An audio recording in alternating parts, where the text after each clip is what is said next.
واقعہ کربلا تاریخ کا دردناک واقعہ ہے۔ یہ اقتدار کی جنگ نہیں تھی، اقدار کی جنگ تھی۔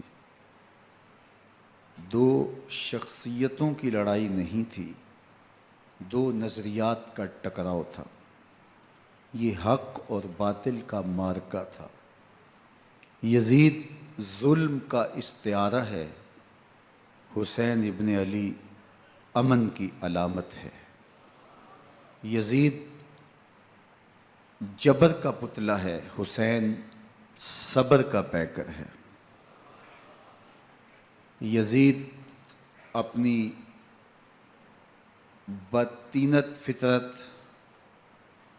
اور اپنی طبع ناہموار کے باعث دنیا پر ذلت و رسوائی، ظلم، جبر، جور و زیادتی کی علامت بن کے ابھرا، اور حسین ابن علی رضی اللہ تعالی عنہ حق و صداقت کا نشان بن کے ابھرا۔ کربلا کے تپتے ہوئے ریگزار میں حسینی اور یزیدی دو کردار سامنے آتے ہیں۔ اقبال نے کہا تھا، موسیٰ و فرعون و شبیر و یزید، ایند و قوت از حیات آید پدید، زندہ حق از قوت شبیری است، باطل آخر داغ حسرت میری است، سرخ رو عشق غیور از خون او، شوخی ای مصرع از مضمون او، تا قیامت قطع استبداد کر، موج خون او چمن ایجاد کر۔ یزید بہدل کی بیٹی محسون کا ناپاک بیٹا تھا، اور حسین محمد عربی کی بیٹی فاطمہ کا شہزادہ تھا۔ یزید دمشق کے اطراف میں سرجون اور جریر، اختل جیسے اوباشوں کے جھرمٹ میں پل کے جوان ہوا۔ حسین کے گھر کا دروازہ مسجد نبوی کے اندر کھلتا تھا۔ یزید نشے میں دھت ہو کر کے نمازیں چھوڑ دیتا تھا۔ حسین کی کربلا کے اندر بھی نماز تہجد قضا نہیں ہوئی۔ یزید ظلم کا دوسرا نام ہے، حسین امن کی علامت ہے۔ یزید نے زندگی میں ایک مرتبہ حج کیا اور شراب کے مٹکے ساتھ لے کے آیا، اور اختل اور دیگر گویوں اور مغنیوں کو اپنے ساتھ رکھا تاکہ سفر آسانی سے کٹے۔ حسین ابن علی نے 25 حج سواری ہونے کے باوجود پیدل کیے۔ یزید حج بیت اللہ کے بعد مدینہ المنورہ آیا اور شراب کی ایک مجلس بپا کی۔ حضرت امام حسین رضی اللہ تعالی عنہ جب وہاں پہنچے تو شراب کی پھیلی ہوئی بدبو کو محسوس کرتے ہوئے فرمایا، یہ بو کیسی ہے؟ تو نشے میں دھت یزید بولا، یہ شام میں بنتی ہے، اور ایک جام منگوایا اور اس کو پیتے ہوئے دوسرا جام حضرت امام حسین رضی اللہ تعالی عنہ کی طرف بڑھاتے ہوئے کہا، ابا عبداللہ لیجئے۔ تو حضرت امام حسین رضی اللہ تعالیٰ عنہ نے فرمایا، میں اس کی طرف دیکھتا بھی نہیں ہوں، اور پھر وہ عشقی اشعار پڑھنے لگا۔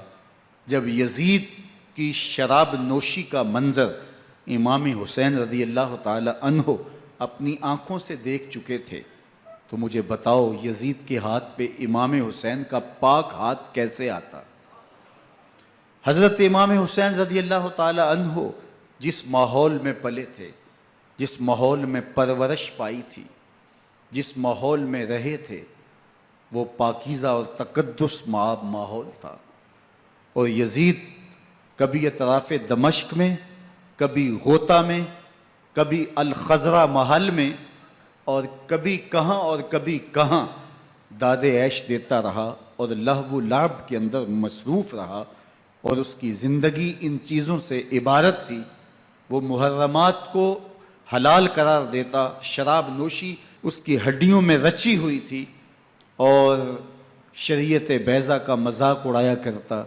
اور حسین ابن علی رضی اللہ تعالی عنہ کی دوستیاں جن لوگوں سے تھی وہ عبداللہ ابن عباس تھے، عبداللہ ابن عمر تھے، حضرت عبد الرحمن بن ابو بکر رضی اللہ تعالی عنہ تھے۔ یزید تو جوا کھیلتا رہا، یزید تو قمار بازی کرتا رہا، یزید تو شراب نوشی کرتا رہا، اور حسین ابن علی مسجد نبوی کے ممبر میں حضور کے پہلوؤں میں بیٹھتے رہے۔ زمانے نے وہ منظر دیکھا کہ سرخ رنگ کے جوڑے پہنے ہوئے حسنین کریمین حجرہ فاطمہ سے نکلتے ہیں، کم عمری کی وجہ سے کبھی گرتے ہیں کبھی سنبھلتے ہیں، اور آقا کریم خطبہ ارشاد کر رہے ہیں، خطبہ چھوڑ کے حضور نے شہزادوں کو اٹھا لیا۔ وہ منظر بھی زمانے نے دیکھا۔ حضرت عبداللہ بن شداد کہتے ہیں کہ حضور سجدے میں تھے اور سجدہ اتنا طویل ہو گیا، ہمیں لگا یا تو وحی کا نزول ہو رہا ہے یا پھر اللہ کا حکم آ گیا اور اللہ کے محبوب کی روح قبض کر لی گئی۔ لیکن میں نے جب نظریں اٹھا کے ننکیوں سے دیکھا تو کیا منظر تھا کہ حسین ابن علی حضور کی پشت پہ بیٹھے ہوئے اور میرے آقا سجدے کو طول دے رہے ہیں۔ اللہ اکبر! حسین کے لیے پیغمبر کے سجدوں کو طول دیا جا رہا ہے۔ حسین ابن علی کبھی ممبر پہ حضور کی اطراف میں بیٹھتے ہیں، وہ منظر بھی دنیا نے دیکھا کہ حضور کے مبارک کندھوں پر حسین ابن علی بیٹھے ہیں اور حضور کی زلفوں کو پکڑا ہوا ہے۔ تو حضرت عمر رضی اللہ تعالیٰ عنہ دیکھ کے کہتے ہیں واہ واہ کیسی سواری میسر آئی حسین ابن علی کو۔ تو میرے آقا مسکرا کے کہتے ہیں عمر سواری دیکھتے ہو سوار بھی تو دیکھو۔ اللہ اکبر! حضرت اسامہ بن زید بن حارثہ رضی اللہ تعالیٰ عنہ فرماتے ہیں رات کا ایک پہر گزر گیا اور مجھے حضور سے کوئی کام تھا، میں آقا کریم کی خدمت میں حاضر ہوا، در دولت پہ دستک دی، حضور تشریف لائے تو چادر اوڑی تھی، بکل کی ہوئی تھی میرے حضور نے، تو میں نے اپنی حاجت کہی تو حضور نے میری حاجت پوری کر دی۔ لیکن ایک منظر میں نے دیکھا کہ حضور نے جو چادر کی بکل فرمائی تھی اس کے اطراف میں پہلوؤں میں ابھار تھے جس طرح اندر کوئی ہو۔ مجھ سے نہ رہا گیا، میں نے پوچھ لیا، میں نے کہا بندہ نواز چادر کے اندر کیا ہے؟ فَكَشَفَهُ، تو حضور نے چادر کو کھول دیا۔ فَإِذَا الْحَسَنُ وَالْحُسَيْنُ عَلَىٰ وَرِكَيْهِ، تو کہتے ہیں میں نے اپنی آنکھوں سے دیکھا ایک پہلو سے امام حسین لپٹے ہوئے تھے، ایک پہلو سے امام حسن لپٹے ہوئے تھے۔ فرمایا یہ میرے بیٹے ہیں، یہ میری بیٹی کے بیٹے ہیں، اے اللہ میں ان سے پیار کرتا ہوں، تو بھی ان سے پیار کر، جو ان سے پیار کرے اس سے بھی پیار کر۔ ان کی محبت کا درس دیا، ان کے پیار کا سبق پڑھایا، کہا ان سے پیار کرنے والا میرے سے پیار کرنے والا ہے، ان سے بغض رکھنے والا میرے سے بغض رکھنے والا ہے۔ ان کی تکلیف حضور کو بے چین کر دیتی تھی۔ حضرت سیدہ فاطمہ الزہرا رضی اللہ تعالی عنہ کے گھر کے قریب سے گزرے تو حضرت امام حسین کے رونے کی آواز آ رہی تھی، تو آقا کریم علیہ السلام نے فرمایا کہ فاطمہ حسین کو چپ کرواؤ، الا تعلمی ان بقاءہ یوزینی، تو جانتی نہیں حسین کا رونا مجھے دکھ دیتا ہے۔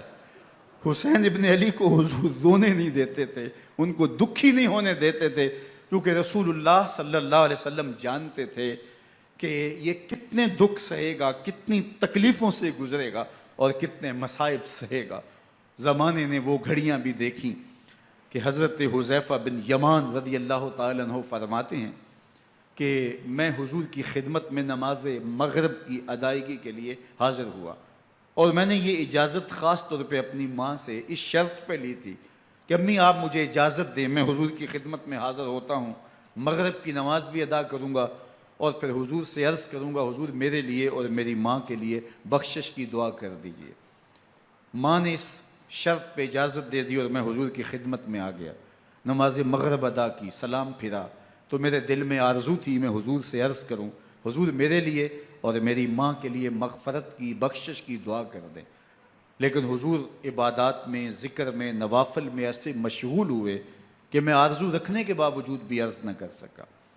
خیر نماز عشاء کا وقت ہوا، اذان پکاری گئی، حضور مصلی پہ آئے، نماز پڑھی، سلام پھرا، تو میرے دل میں پھر خیال آیا کہ ماں سے ایک نماز کی چھٹی لی تھی، نمازیں بھی 2 ہو گئیں، ماں نے جاتے پوچھنا ہے، حضور سے میرے لیے اور اپنے لیے مغفرت کی بخشش کی دعا کروائی تھی، تو کیا جواب دوں گا؟ اور حضور اٹھے اور کاشانہ اقدس کی طرف چل دیے۔ اب میرے دل میں یہ خیال رہ کے آ رہا تھا کہ ماں کو کیا جواب دوں گا؟ میں تو حضور سے بخشش و مغفرت کی دعا کروا ہی نہیں سکا۔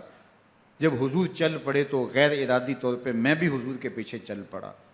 چلنے میں تھوڑی سی رفتار تیز ہو گئی، جس سے قدموں کی آہٹ پیدا ہوئی، تو جب آواز پیدا ہوئی تو حضور نے رخ پھیرے بغیر فرمایا، من ھذا، میرے پیچھے پیچھے کون آ رہا ہے؟ پھر خود ہی کہا، حذیفہ تو نہیں؟ تو میرا دل دھڑک رہا تھا، قلت نعم، میں نے کہا جی جی حضور میں حذیفہ ہوں۔ فرمایا ما حاجتوں کا، غفر اللہ لک ولامک، کیا کام ہے؟ اللہ تجھے بھی بخش دے، تیری ماں کو بھی بخش دے۔ اب جو کام تھا وہ جنبش لب سے پہلے ہی ہو گیا، یہاں تو لفظوں کا سہارا بھی نہیں لینا پڑتا، وہ بند لبوں کی بولیاں بھی سنتے ہیں۔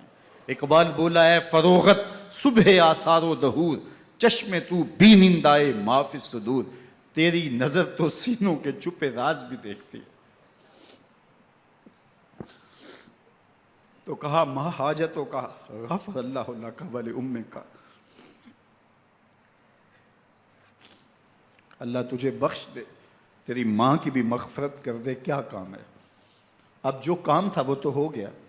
تو میرے حضور نے ارشاد فرمایا، حذیفہ سنو، ابھی ایک فرشتہ آیا ہے جو اس سے قبل دھرتی پر پہلے کبھی نہیں آیا، آج پہلی مرتبہ اللہ سے اجازت لے کے 2 کام کرنے آیا ہے۔ ایک تو مجھے سلام کرنے آیا ہے، اور دوسرا خوشخبری دینے آیا ہے کہ آپ کی بیٹی فاطمہ جنتی عورتوں کی سردار ہے، اور حسن اور حسین جنتی جوانوں کے سردار۔ ایک طرف یزید ناپاک میسون کا پلید بیٹا، اور ایک طرف محمد عربی کا نواسا، فاطمہ کے دودھ کا اثر، علی المرتضیٰ کے خون کی تاثیر، رسول اللہ صلی اللہ علیہ وسلم کے کندھوں پہ بیٹھنے والا۔ ایک دن حضور نے امام حسین رضی اللہ تعالیٰ عنہ کے ہاتھ پکڑ لیے اور ان کے پاؤں اپنے پاؤں پہ رکھے، اور پھر فرمایا بیٹے آگے بڑھو، اور ان کے پاؤں حضور کی پنڈلیوں پہ آئے۔ پھر کہا بیٹے اور آگے بڑھو، حتیٰ کہ ان کے پاؤں حضور کی رانوں پہ آئے۔ پھر فرمایا بیٹا اور آگے بڑھو، تو ان کے پاؤں حضور کے مبارک بطن اقدس پہ آئے۔ پھر بازوؤں کو کھینچ کے اپنے قریب کیا، اور حسین ابن علی کے منہ میں اپنی زبان رکھ دی، اور وہ اس طرح چوس رہے تھے جس طرح کھجور چوسی جاتی ہے۔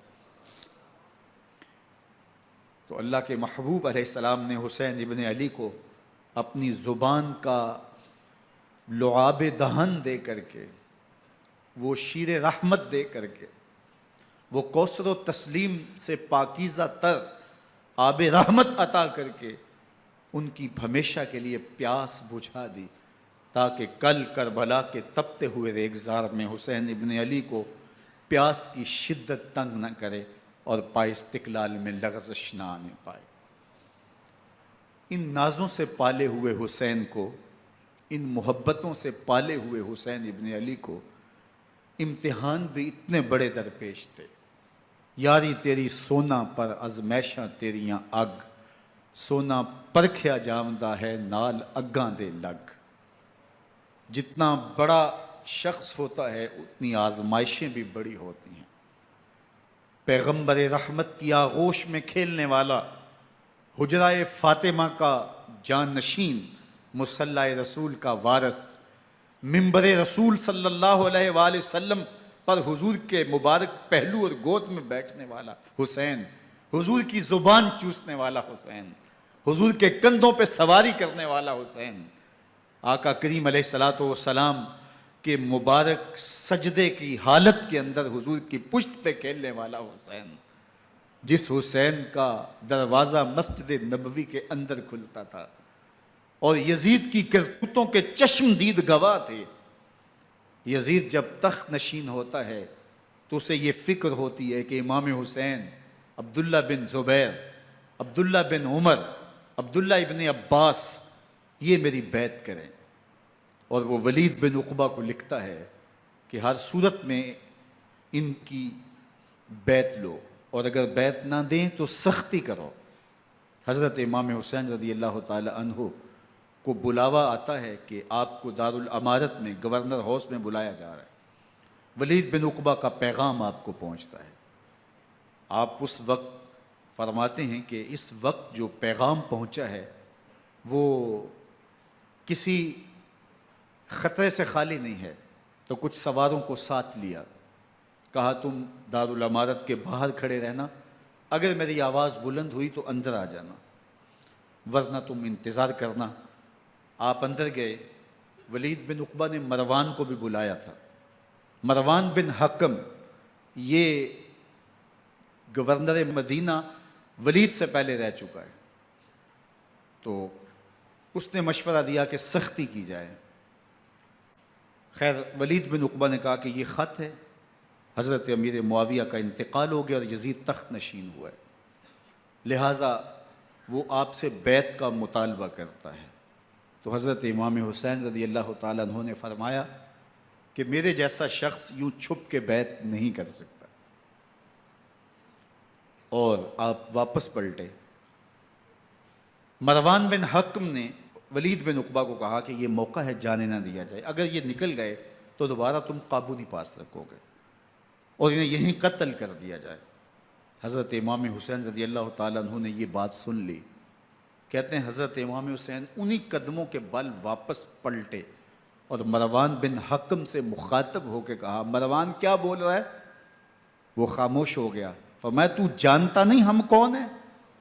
آنا حسین ابن علی ابن ابی طالب، میں حسین ہوں، میں علی کا بیٹا ہوں، ہمارے گھر میں قرآن اترتا رہا ہے، وحی کا نزول ہوتا رہا ہے، اور یزید فاسق ہے، فاجر ہے، مسلمانوں کا قاتل ہے اور شرابی ہے، میں ڈنکے کی چوٹ پہ یزید کی بیعت سے انکار کرتا ہوں۔ بس حیدری کچھار سے محمدی شیر نکل آیا ہے۔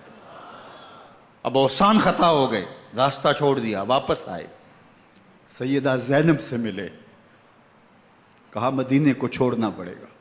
کہا بھیا کیا ہوا؟ کہا یزید بیعت لینے پہ مصر ہے اور میں کسی صورت بھی بیعت نہیں کروں گا۔ رسول اللہ کا مدینہ ہمارے خون سے لالہ زار بنے گا، میں نہیں چاہتا کہ حضور کے شہر نور کی حرمت پامال ہو۔ دوستو وہ کیسا منظر ہوگا جب حسین ابن علی نے آخری حاضری حضور کے روضے پہ دی ہوگی۔ حاجی یا معتمر 10 دن کے لیے، 8 دن کے لیے، 20 دن کے لیے مدینہ المنورہ عارضی سکونت اختیار کرتا ہے، اور حضور کے روضہ انور سے، اس شہر نور سے، ان گلیوں سے، ان بام و در سے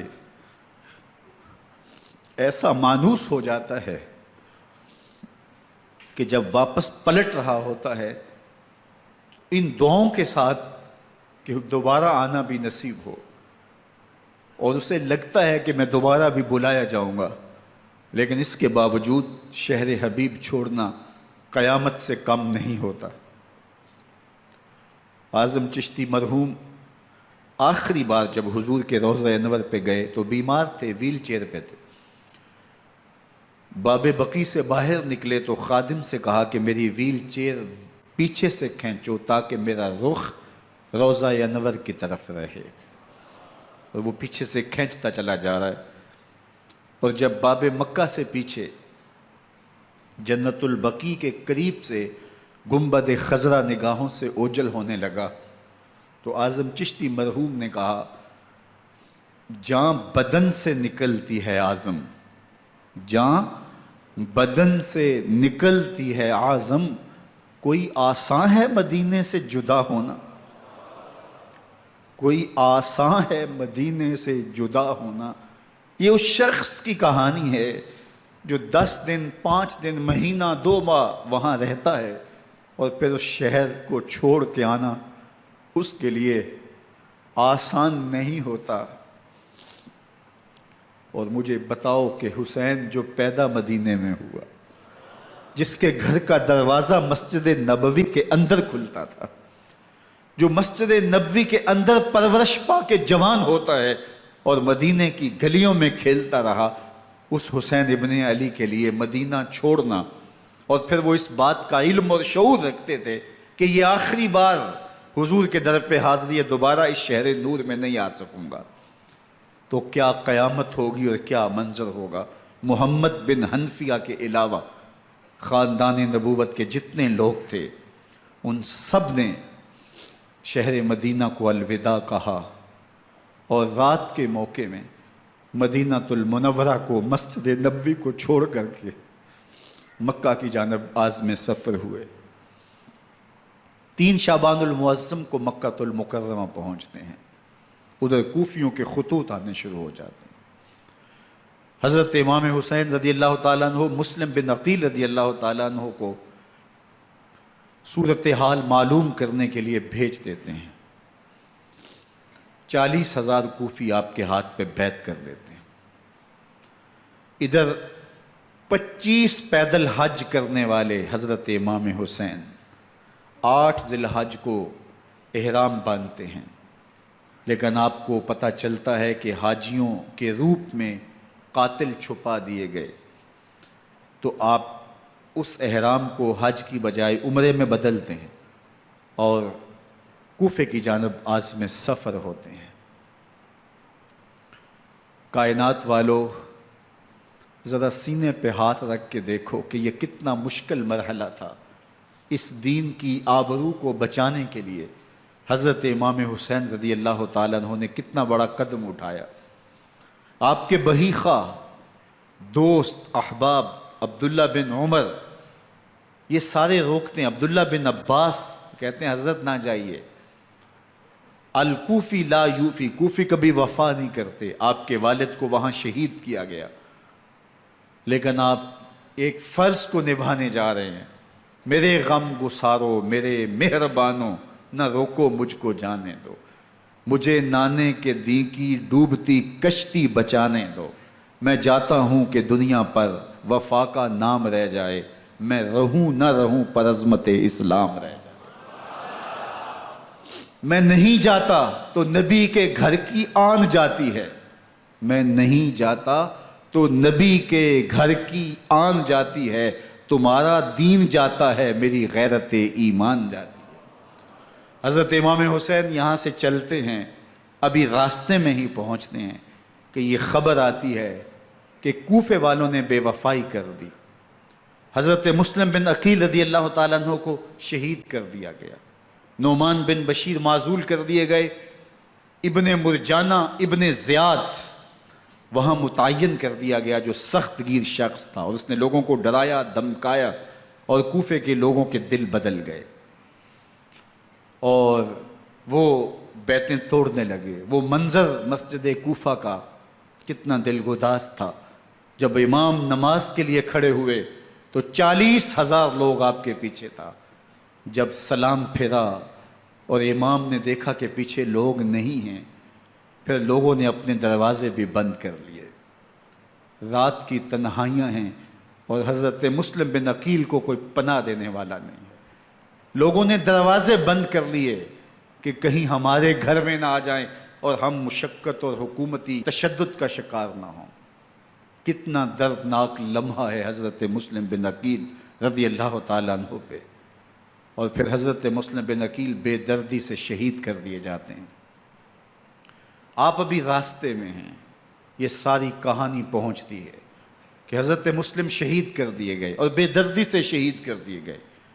وہ جنہوں نے خط لکھے تھے کہ ہم آپ کے ساتھ ہیں اور ہم منتظر ہیں، چشم برا ہیں، آپ کے قدموں کی چاپ سننے کے لیے بےتاب ہیں، آج انہوں نے بیتیں توڑ دی۔ 40,000 کوفی منحرف ہو گئے۔ مسجد کوفہ کا وہ منظر کس قدر روح کو تڑپا دینے والا تھا۔ ہم پچھلے سال عصر اور مغرب کے درمیان جب کوفہ پہنچے تو سورج ڈوبنے کے قریب تھا۔ میں نے اپنی زندگی میں اتنا اداس موسم کہیں نہیں دیکھا جتنا اداس موسم کوفے میں دیکھا۔ ایسے لگتا تھا جس طرح کوفے کی آب و ہوا آج بھی شرمندہ ہے۔ جو مسلم بن عقیل اور خاندان نبوت کے ساتھ اہل کوفہ نے کیا، حضرت امام حسین رضی اللہ تعالیٰ عنہ کو ان کے بہی خواہوں نے، اعزاء نے، اقربا نے، دوستوں نے، آوان و انصار نے، ساتھیوں نے کہا کہ حضرت حالات یکسر تبدیل ہو گئے، اب ہمیں مراجعت کر جانی چاہیے، واپس پلٹ جانا چاہیے۔ تو حضرت امام حسین کافی سوچ بچار میں رہے، پھر اس کے بعد آپ نے فیصلہ کیا کہ ہم آگے بڑھیں گے۔ دوستوں نے کہا کہ حضرت اگر آپ آگے بڑھیں گے تو ہمیں لگتا ہے کہ وہ آپ کے ساتھ سلوک اچھا نہیں کریں گے اور آپ بچوں کے سامنے پیاسے شہید کر دیے جائیں گے۔ تو حضرت امام حسین رضی اللہ تعالیٰ عنہ نے وہاں ایک خطبہ ارشاد فرمایا کہ لوگو تم جو مجھے بتا رہے ہو مجھے اچھی طرح معلوم ہے، جو تم مجھے منظر پیش کر رہے ہو وہ میری نگاہوں میں ہے، اور جو کچھ ہونے والا ہے چشم تصور وہ منظر دیکھ رہی ہے۔ چونکہ حضرت امام حسین رضی اللہ تعالیٰ عنہ کی شہادت کی خبر حضرت امام حسین کے پیدا ہوتے ہی خاندان نبوت میں عام تھی۔ حضور علیہ الصلوۃ والسلام کو یہ بات جبریل امین نے آ کے بتائی تھی جب حسین ابن علی کے ساتھ حضور محبت کا اظہار کر رہے تھے، تو یہ جبریل امین نے آ کے کہا تھا حضور آپ کا یہ بیٹا ارض طف میں شہید کر دیا جائے گا، اور کربلا کی مٹی لا کے حضور کو دی اور ام سلمہ کو حضور نے عطا کر دی۔ حضرت ام سلمہ کہتی ہیں کہ ایک دن میں سوئی تو خواب دیکھا کہ حضور کے مبارک بال بکھرے ہوئے ہیں اور سخت پریشان ہیں، تو میں نے کہا کہ حضور آپ کی یہ کیا حالت ہے؟ وَبِيَدِهِ قَارُورَةٌ، اور حضور کے ہاتھ میں ایک شیشی ہے، فِيهَا دَمٌ، جس کے اندر خون ہے۔ تو میں نے کہا حضور یہ کیا؟ فرمایا میں قتل گاہ حسین سے آ رہا ہوں اور یہ حسین ابن علی کا خون ہے۔ تو کہا 10 محرم کا دن تھا، دوپہر کا یہ منظر تھا، میں کیلولہ کر کے اٹھی، جب میں نے دیکھا تو وہ شیشی جس میں کربلا کی مٹی رکھی تھی وہ خون بن چکی تھی۔ تو یہ خبر پہلے دی گئی تھی، یہ بتا دیا گیا تھا۔ فرمایا میرے دوستو جو تم مجھے بتاتے ہو میں اس سے بے خبر نہیں ہوں، یہ سب کچھ ہونے والا ہے، لیکن اس کے باوجود میں کیوں جا رہا ہوں؟ تو آپ کا ایک تاریخ ساز جملہ ہے جو کربلا کے فلسفے کو ہمارے سامنے رکھتا ہے کہ یہ اتنا بڑا امتحان کیوں دیا۔ حضرت امام حسین رضی اللہ تعالیٰ عنہ نے فرمایا وَلَكُمْ فِيَّ أُسْوَةٌ، میں اس لیے جا رہا ہوں قیامت تک ظلم، جبر اور ناانصافی کے خلاف کھڑے ہونے والوں کے لیے کوئی نمونہ تو ہو۔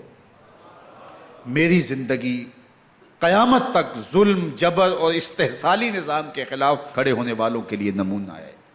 تو حضرت امام حسین رضی اللہ تعالیٰ عنہ نے حق اور باطل کے درمیان ایک سرخ لکیر کھینچ دی اپنے خون سے۔ اب حق اور باطل کا امتیاز کرنا مشکل نہیں ہے، کوئی باطل پہ اڑا رہے تو الگ بات ہے، لیکن امتیاز کرنا مشکل نہیں ہے۔ حدود بالکل واضح کر دیں۔ اقبال نے یہاں کتنی خوبصورتی کے ساتھ اس مضمون کو نبھایا۔ سرخ رو عشق غیور از خون او، شوخی این مصرع از مضمون او، تا قیامت قطع استبداد کر، موج خون او چمن ایجاد کر۔ ایک جہاں آباد کر دیا، حق اور باطل کی راہیں اجال دی۔ اب لوگوں کو یزید کا چہرہ پہچاننے میں دیر نہیں لگتی، وقت کے ہر یزید کا چہرہ آسانی سے پہچانا جا سکتا ہے۔ یہ معرفت زمانے کو کروائی کس نے؟ حسین ابن علی نے کروائی رضی اللہ تعالی عنہ۔ تو حضرت امام حسین نے فرمایا کہ جو میرے ساتھ ہونے والا ہے میں اچھی طرح جانتا ہوں، لیکن میں اس کے باوجود آگے بڑھوں گا۔ پھر بڑھے اور کربلا میں جا کے خیمہ زن ہو گئے۔ 7 محرم کو پانی بند کر دیا گیا۔ پانی بند ہوا تو کھانا بھی میسر نہیں تھا، لیکن ذکر پانی کا ہوتا ہے اس لیے کہ کھانے کے بغیر انسان کئی دن کاٹ لیتا ہے، لیکن پانی کے بغیر گزر نہیں ہوتی۔ تو فرات کی نہر سامنے اپنی موجوں کے ساتھ چمک رہی ہے، لیکن ایک قطرہ آب بھی آل رسول کو نہیں دیا جا رہا۔ کائنات کے اندر ایسے انوکھے امتحان بھی ہوتے ہیں۔ وارث ہوں ساقی کوثر کے، مالک ہوں حوض کوثر کے، اور بیٹے ہوں ساقی کوثر کے، اور آج ایک بوند پانی کی بھی میسر نہ ہو۔ صبر کا امتحان ہے، عزیمت کا امتحان ہے۔ حضرت امام حسین رضی اللہ تعالیٰ عنہ خیمہ زن ہو گئے۔ 3 دن تک پانی بند رہتا ہے۔ 9 محرم کو رات کی تنہائی میں حملہ آور ہونا چاہتے ہیں، لیکن آپ نے کہا کہ ہمیں اللہ کے حضور عبادت اور ذکر کے لیے وقت دیا جائے۔ ساری رات ذکر میں گزرتی ہے، عبادات میں گزرتی ہیں۔ رات کے اندھیرے میں آپ چراغ بجھا دیتے ہیں۔ آوان و انصار کو کہتے ہیں کہ ان کی دشمنی میرے ساتھ ہے، انہیں میرا خون چاہیے، اگر تم رات کی تاریکی میں نکل جاؤ تو میں تم سے کوئی مواخذہ نہیں کروں گا، اور یہ بھی تمہارا پیچھا نہیں کریں گے، اس لیے کہ ان کا مطلوب تم نہیں ہو، ان کا مطلوب میں ہوں۔ جب چراغ جلایا تو کوئی بھی نہیں گیا۔ مسلم بن نوسجہ کھڑے ہو کے کہتے ہیں حضرت اگر ہمارے بدن کو 70 بار کاٹا جائے اور جلایا جائے اور ہواؤں میں اڑا دیا جائے پھر بھی آپ کا ساتھ نہیں چھوڑیں گے۔ 70 سال کے بوڑھے ہیں حبیب بن مظاہر، کہتے ہیں حضرت آپ کو چھوڑ کے جائیں کہاں، آپ کو چھوڑ کے جائیں کہاں؟ کوئی ساتھ چھوڑنے کے لیے تیار نہیں ہے۔ پیاس ہے، سخت گرمی ہے، کربلا کا ماحول ہے، 72 افراد اور خاندان کی خواتین میدان کربلا میں خیمہ زن ہیں۔ دوسری طرف لشکر اعداء اشقیا 22,000 کی تعداد میں مقابلے میں، ایک روایت 30,000 کی ہے۔ ان صرف 72 پیاسے لوگوں کے لیے اتنے لوگوں کو جمع کرنے کا مقصد خوف زدہ کرنا تھا۔ شرط ہے کہ یزید کی بیعت کر لیں، محاصرے توڑ دیں گے، پانی دستیاب ہوگا، اعزاز و اکرام سے نوازا جائے گا، خزانوں کے منہ کھول دیے جائیں گے۔ لیکن حسین ابن علی کہتے تھے سب کچھ لٹ جائے گا، باطل کے ہاتھ پہ ہاتھ نہیں رکھوں گا۔ اللہ اکبر۔ اب صبح طلوع ہوتی ہے، عاشور کا دن چڑھتا ہے، سورج اپنی پوری تمازت کے ساتھ گرمی برسا رہا ہے۔ آج خاندان نبوت کا امتحان زمانے نے دیکھنا ہے۔ رسول اللہ کا لعاب چوسنے والا اس کے صبر کا آج امتحان ہے، حضور کے کندھوں پہ کھیلنے والے حسین کا آج امتحان ہے۔ اللہ اکبر۔ حسین ابن علی تمام حجت کرتے ہیں میں نے تمہارا کچھ نہیں بگاڑا، میں نے کسی کا خون نہیں کیا، میں نے کوئی زیادتی نہیں کی، تم کیوں میرے قتل کے در پہ ہو؟ تم جانتے نہیں میں کون ہوں؟ میں تمہارے نبی کا نواسا ہوں، رسول اللہ صلی اللہ علیہ وآلہ وسلم کے کندھوں پہ کھیلتا رہا ہوں، حضور کا لعاب چوستا رہا ہوں، اور میں بوسہ گاہ رسول صلی اللہ علیہ وآلہ وسلم ہوں۔ لیکن ان اشقیاء کے دل پر کوئی چیز اثر انداز نہیں ہوتی۔ ایک ہور ہے، اللہ اس کے دل میں نرمی ڈالتا ہے۔ پہلے تو امام حسین کو گھیر کے لے کر کے آتا ہے، لیکن بعد میں وہ قافلہ یزید سے قافلہ حسین کی طرف آ جاتا ہے۔ امام حسین فرماتے تو دنیا میں بھی ہور ہے، آخرت میں بھی ہور ہے، آزادی مل جاتی ہے۔ باقی 22,000 کا لشکر جرار امام حسین کے قتل کے در پہ ہے۔ پھر تاریخ نے خاندان نبوت کا وہ انوکھا امتحان دیکھا۔ حضرت امام حسین کے بچے بالخصوص خواتین پیاس کی شدت میں حلق خشک ہیں۔ حضرت سکینہ تڑپ کے اپنے باپ سے کہتی ہیں کہ مجھے 6 ماہ کے لیے اصغر کی پیاس نہیں دیکھی جا رہی۔ بچے کو ہاتھوں پہ اٹھاتے ہیں اور نہر فرات کے کنارے پہنچ کے فرماتے ہیں اشقیاء سے مخاطب ہو کے تمہارا معاملہ میرے ساتھ ہے، اس 6 ماہ کے بچے نے تمہارا کچھ نہیں بگاڑا، اور چلو بھر کے اس کا حلق سیراب کرنا چاہتے ہیں۔ ایک 2 شاخہ تیر آتا ہے جو حضرت علی اصغر کے گلے کو چیر دیتا ہے۔ راوی لکھتے ہیں کہ وہ عام تیر نہیں تھا، جانوروں کو شکار کرنے کے لیے جو بڑے تیر ہوتے ہیں وہ 2 شاخہ تیر تھا۔ وہ گردن کو کاٹ دیتا ہے، خون بہنے لگتا ہے، گردن لٹک جاتی ہے۔ حضرت امام حسین وہ بہتا ہوا خون اپنے چلو میں لیتے ہیں اور آسمان کی طرف اچھال کے کہتے ہیں مالک حسین کی یہ قربانی بھی قبول فرما۔ یہ تماشا لبے بام نہیں ہے۔ بچہ بیمار ہو، ڈاکٹر جواب دے دیں، ماں باپ کے ہاتھ پھول جاتے ہیں، زندگی کی سانسیں ابھی چل رہی ہوتی ہیں، لیکن ڈاکٹر کہے کہ یہ میرے بس کا روگ نہیں ہے، کہیں اور لے جاؤ، تو زندگی کا لف و نشر غیر مرتب ہو جاتا ہے۔ میں سلام پیش نہ کروں حسین ابن علی کو، 6 ماہ کا علی اصغر ہاتھوں میں دم توڑتا ہے، گردن لٹک جاتی ہے، خون بہہ رہا ہے۔ اب خیموں کی طرف بڑھ رہے ہیں لیکن زبان پہ شکایت نہیں ہے، کہتے ہیں مالک حسین کی یہ قربانی قبول کر لے۔ اب خیموں کی طرف آنا، شہر بانوں ام رباب سیدہ زینب حضرت سکینہ سلام اللہ علیہا کا سامنا کوئی آسان کام نہیں تھا، لیکن حسین ابن علی آتے ہیں، شہزادے کو یہاں خیموں کے قریب رکھ کے کہتے ہیں کہ یہ حوض کوثر سے سیراب ہو گیا ہے۔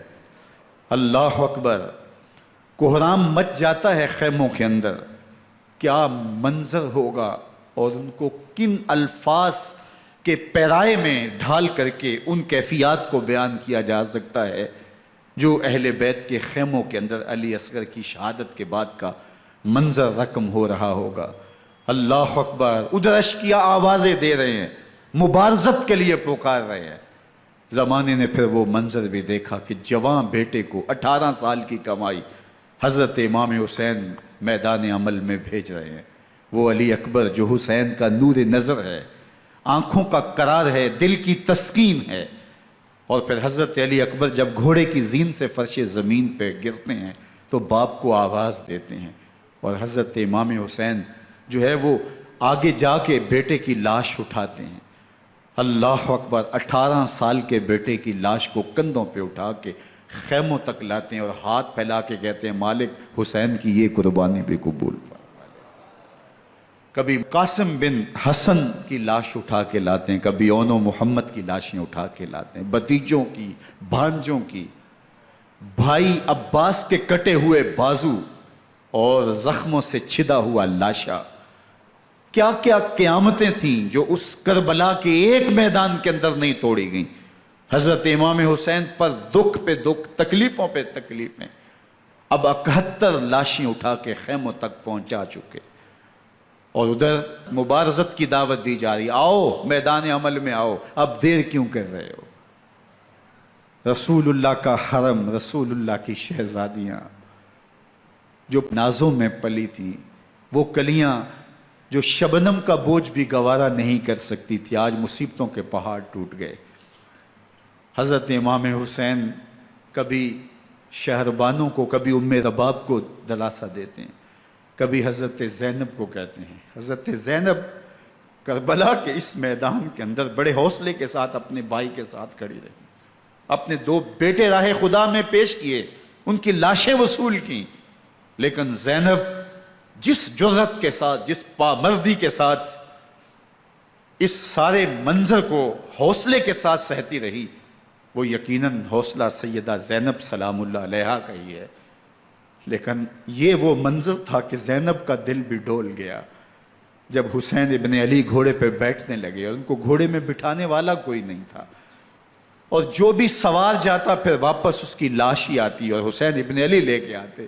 آج حسین ابن علی جا رہے ہیں، زندگی کا سارا سرمایہ لٹ رہا ہے، حضرت زینب سلام اللہ علیہا سنبھل نہیں رہی۔ حضرت امام رضی اللہ تعالیٰ عنہ اٹھے اور آپ نے حضرت زینب کو صبر کی تلقین کی اور کہا کہ صبر ہی بہترین ذریعہ ہے اور اللہ کی قربت کا ایک بہترین سبب ہے، اور ان کو صبر کی تلقین کرتے ہوئے فرمایا کہ میرے بعد تم نے اس ذمہ داری کو سنبھالنا ہے، اور ان مخدرات اسلام کی، ان شہزادیوں کے پردے کی تم نے حفاظت کرنی ہے۔ اور پھر گھوڑے کی زین کس کے امام حسین لشکر اشکیا کی طرف بڑھتے ہیں۔ اب خیموں سے سسکیوں کی آواز آ رہی ہے، ان کا سردار، ان کا تاجدار آج سب کو چھوڑ کے کربلا کے میدان کی طرف بڑھ رہا ہے۔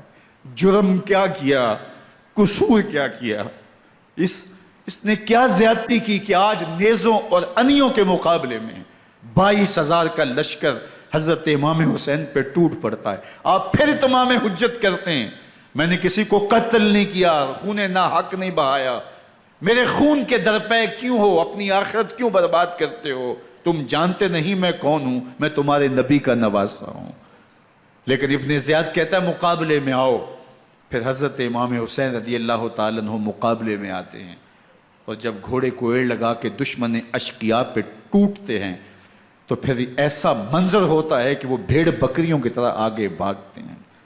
71 زخم کلیجے پہ لیے شجاعت کا یہ پیکر جب میدان میں آتا ہے، آواز آتی، یہ کون ذی وقار ہے، بلا کا شاہ سوار ہے، لباس ہے پھٹا ہوا غبار سے اٹا ہوا، تمام جسم نازنی چدا ہوا کٹا ہوا، یہ نبی کا نور عین ہے، یہ بالیقین حسین ہے، یہ حسین ابن علی ہے رضی اللہ تعالیٰ عنہ۔ پھر چاند بادلوں میں گھر جاتا ہے، شامی غنڈے تیر برساتے ہیں، تلواروں سے آپ کے بدن پر ضربیں لگاتے ہیں اور نیزوں سے آپ کے بدن کو پرو دیتے ہیں۔ جب آپ کا پیراہن بعد میں اتارا گیا تو آپ کے پیراہن میں 122 سوراخ تیروں کے تھے، 33 زخم تلواروں کے اور 34 گھاؤ نیزوں کے تھے۔ جب گھوڑے کی زین سے فرش زمین پر آئے، بدن چھلنی تھا، زخم زخم سے خون بہہ رہا تھا، 3 دن کا پیاسا حسین، اللہ اکبر، بدن زخموں سے چور، 71 لاشیں کلیجے پہ لیے، مخدرات اسلام کے پردے کا خیال دل میں الگ ہے، لیکن گھوڑے کی زین سے جب فرش زمین پہ امام حسین آتے ہیں، زبان پہ ہائے نہیں، نالا و شیون نہیں، چیخ و پکار نہیں، آتے ہی پیشانی سجدے میں رکھتے ہیں اور پکارتے ہیں اللہم ردن بقضائک وصبرن علی بلائک تسلیما لامرک سبحان ربی العالی۔ مالک گھر لٹا کے، بچے لٹا کے، خاندان سب کچھ قربان کر کے، اپنے بدن کو زخموں سے چھلنی کروا کے، تیروں اور نیزوں کی انیوں سے اپنے آپ کو زخمی کروا کے، تیرے حضور سر جھکا کے یہ اقرار کرتا ہوں کہ حسین تیری تقدیر پہ راضی ہے، مالک تو بھی بتا، تو بھی حسین پہ راضی ہوا ہے کہ نہیں ہوا۔ آواز آ رہی ہے، اس پیاسے پر علی شیر خدا کو ناز ہے، اس نواسے پر محمد مصطفیٰ کو ناز ہے۔ اوروں نے بھی سجدے کیے پر اس کا عجب انداز ہے، اس نے وہ سجدہ کیا جس پر خدا کو ناز۔ حسین ابن علی رضی اللہ تعالیٰ عنہ کا سر انور دستے قاتل نے تب کاٹا جب وہ سجدے میں جھکا ہوا تھا۔ یزید نے کہا میں بیعت لوں گا، امام حسین نے کہا کبھی بھی نہیں دوں گا، یہ سر کٹ سکتا ہے جھک نہیں سکتا۔ سر کاٹ کے نیزے کی نوک پہ چڑھا دیا گیا اور یہ اس بات کا اعلان تھا کہ ہم جیت گئے اور حسینی ہار گئے، اور لشکر یزید میں غوغا مچ گیا، نقارے بجنے لگے کہ ہم جیت گئے، دیکھو امام حسین شہید کر دیے گئے، اور سر کاٹ کے نیزے کی نوک پہ چڑھایا گیا۔ لیکن لشکر یزید سے ہی آواز آئی یہ کیسا سر ہے جو کٹ کے بھی سر بلندی ہے، کٹ گیا ہے پھر بھی اونچا ہے، اللہ اکبر، یہ سر سجدے میں کٹا ہے، رب کے حضور عبادت کی حالت میں کٹا ہے۔ حسین آج بھی سجدے میں ہے، اللہ اکبر، حسین آج بھی سجدے میں ہے، بلکہ کٹے ہوئے سر کا رخ زمین کی جانب تھا اور کٹی گردن آسمان کی طرف، یوں نیزے پہ پرویا گیا۔ اللہ اکبر، ایک شاعر نے نقشہ کھینچا، بآنکھ سر نیزے پہ اور سوئے زمیں ہے روح، یعنی سجدہ ثانی کی ہے آرزو۔ رکعت کے 2 سجدے ہوتے ہیں، ابھی ایک سجدہ ہوا تھا کہ دست قاتل نے سر کاٹ دیا، کہا حسین کی پیشانی میں دوسرے سجدے کی تمنا مچل رہی ہے۔ یہ تھا حسین ابن علی کا سجدہ، ساری زندگی رب کے حضور سجدہ قضا نہیں ہونے دیا۔ آج پانی نہیں ہے، اللہ اکبر، آج تیمم کر لیتے ہیں، آج اپنے خون کو اوڑھ کر کے حسین نے اپنی پیشانی اپنے مالک کے حضور جھکا کر کے عظیمت کی وہ انوکھی داستان رقم کر دی کہ صدیاں گزرنے کے باوجود بھی ان کی یادوں کے چراغ روشن ہیں۔ جب حضرت امام حسین اور دوسرے آیان و انصار کو شہید کر دیا گیا تو ان کے سر نیزوں کی نوک پہ چڑھا دیے گئے۔ حضرت امام حسین کا کٹا ہوا سر اور باقی 71 افراد کے کٹے ہوئے سر نیزوں کی نوک پہ، اور 10 سواروں کو ابن سعد نے کہا کہ ان کو رون دو، اور گھوڑوں کی ٹاپوں تلے حضرت امام حسین رضی اللہ تعالیٰ عنہ اور ان کے آوان و انصار کو جو ہے وہ روندا گیا، حتیٰ کہ ان کی استخوان مبارک، ان کی ہڈیاں بھی چور چور ہو گئیں۔ روننے سے قبل ان کا لباس اتار لیا، ان کے کپڑے اتار لیے گئے۔ اللہ اکبر، کیسی دردناک گھڑیاں تھیں۔ یزید کا صرف یہی بد کرداری کا مرحلہ نہیں تھا، اس کربلا کے صحرا کے اندر یزید نے جس طرح امام حسین رضی اللہ تعالیٰ عنہ کو شہید کیا اور حضرت امام حسین کے خاندان کو شہید کیا، جب مدینہ المنورہ پر یزید نے مسلم بن عقبہ کو مقرر کیا، جس کو بزرگوں نے مصرب بن عقبہ کہا ہے، تو اس کو کہا 3 دن تک مدینے کا حرم تمہارے لیے حلال ہوگا، جو چاہو تم کرنا، اور شامی فوجوں کو اجازت ہوگی۔ تو وہاں بھی انہوں نے 10,000 تابعین اور 700 صحابہ کو شہید کیا۔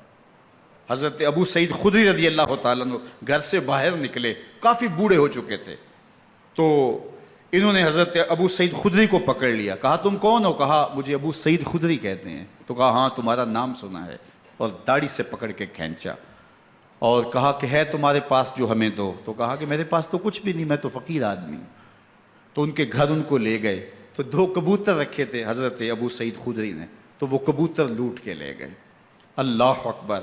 حضرت ابن سنان رضی اللہ تعالیٰ عنہ کو، جو حضور کے علم بردار تھے فتح مکہ کے دن، ان کو ستو پہلے پلائے اور پھر ان کی گردن کاٹی گئی، اور کہا یہ ہے وہ ستو جو تم زندگی میں آخری بار پیو گے۔ ایک گھر میں داخل ہوئی شامی فوج، تو ایک خاتون کے ابھی بچہ پیدا ہوا تھا، اور قابلہ نے، دائیہ نے، وہ بچہ ماں کی چھاتی پہ لٹایا، اور وہ ماں کا پہلا دودھ پی رہا تھا۔ تو یہ جا کے کہنے لگے نکالو تمہارے پاس جو کچھ ہے۔ تو اس خاتون نے کہا تم جانتے ہو یہ بچہ کون ہے؟ تو انہوں نے کہا ہم نہیں جانتے۔ کہا یہ حضرت ابن ابی کبشہ انماری رضی اللہ تعالیٰ عنہ کا بچہ ہے، اور یہ وہ صحابی ہیں کہ جو بیت الشجرہ کے موقع پہ حضور کے ہاتھ پہ بیعت کرتے ہیں۔ انہوں نے اس چیز کا لحاظ نہ کیا کہ جو کچھ ہے وہ ہمیں دو، ورنہ تیرے بچے کو نہیں چھوڑیں گے۔ تو ماں بچے سے مخاطب ہو کے کہتی ہے، ابھی بچہ پیدا ہوا ہے اور ماں سے پہلا دودھ پی رہے، کہ بیٹے اگر میرے پاس کچھ ہوتا، وہ قیمتی سے قیمتی چیز بھی ہوتی، تیری جان کے لیے قربان کرتی، لیکن اس وقت میرے پاس کچھ ہے نہیں۔ تو ایک شکی آگے بڑھا اور بچے کو ایک ٹانگ سے پکڑ کے کھینچ کے دیوار کے ساتھ پٹک کے مارا، جس سے دماغ کا بھیجا نکل گیا۔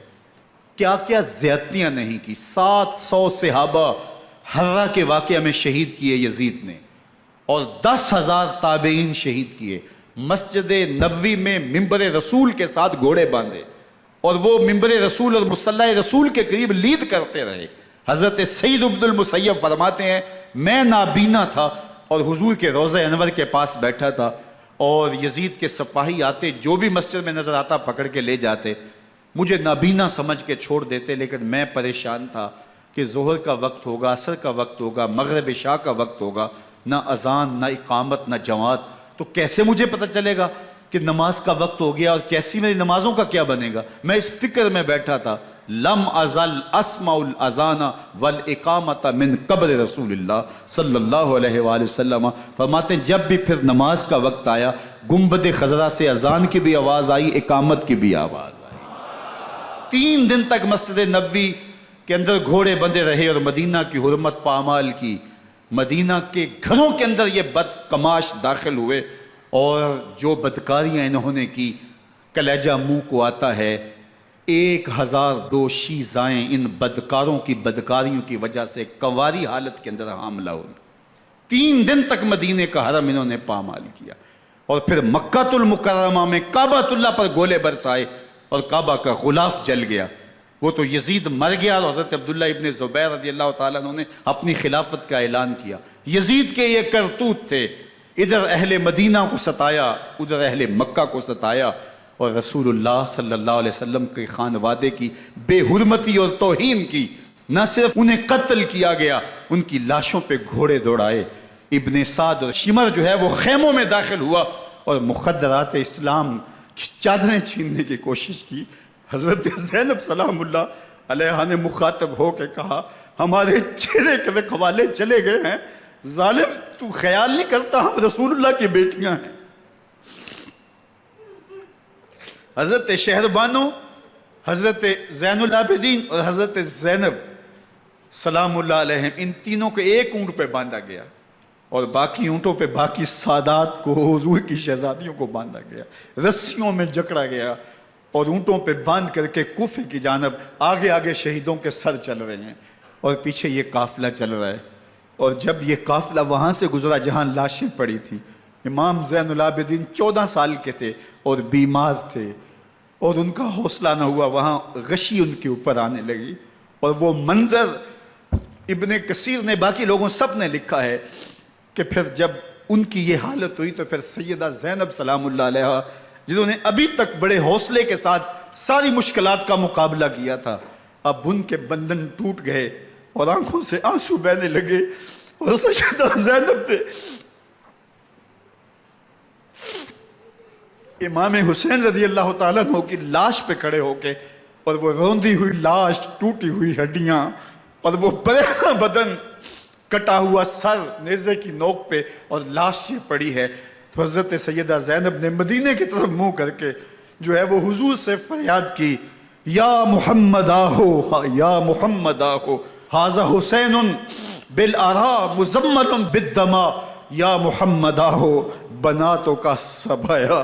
یا رسول اللہ، اے پیارے آقا، یا جد آہو، اے ہمارے نانا محترم، یہ دیکھیے آپ کا حسین پڑا ہوا ہے، بدن سے کپڑے اتار لیے گئے، خاک ہوائیں اڑا رہی ہیں، اور اس کے اوپر چادر جو ہے وہ مٹی کی پڑ گئی ہے۔ حضور آپ کی اولاد کاٹ دی گئی، اور پھر کہا بناتوں کا سبایا، حضور دیکھیے آپ کی بیٹیوں کے ہاتھ باندھ دیے گئے ہیں، اونٹوں پہ کس دیا گیا ہے، سر شہیدہ آگے آگے چل رہے ہیں، اور حضرت سیدنا امام حسین کا آگے آگے سر ہے۔ راستے کے اندر ایک جگہ آئی، رات گزری اور ان کو اتارا گیا۔ رات کا موقع تھا، ایک خاتون آئی اور اس نے کوئی کھانا پیش کیا ان کو، اور کہا کہ میں کسی زمانے میں حضرت سیدہ فاطمہ الزہرا کی نوکری کیا کرتی تھی، ان کی لونڈی تھی، ان کی کنیز تھی، اور آج مجھے پتہ چلا کہ آپ لوگ گزر رہے ہیں، تو میں نے کہا کہ میں اپنی مخدومہ کے خاندان کی خدمت کروں۔ اور پھر اس نے کہا کہ اس وقت سیدہ کی گود میں ایک 6-7 ماہ کی بچی تھی جس کو زینب کہا کرتے تھے، تو سیدہ زینب نے کہا کہ اماں اگر پہچانتی ہو تو وہ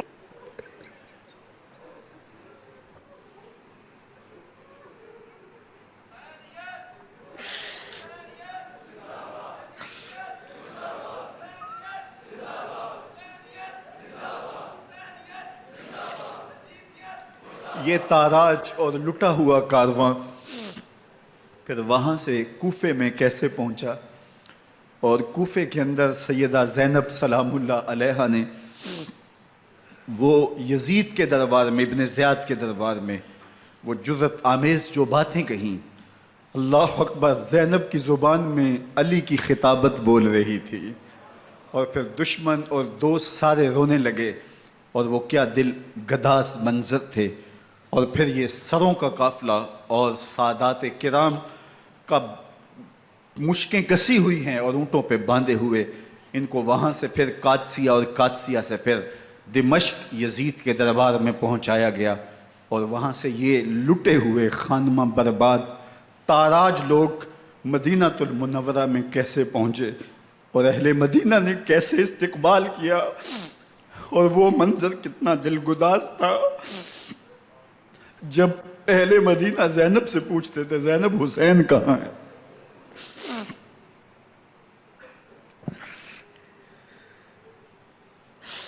بے مروت بے وفا، تیرا بھی کیا افسانہ ہے، جس نے اپنی ہی شمع کو گل کیا تو وہ پروانہ ہے۔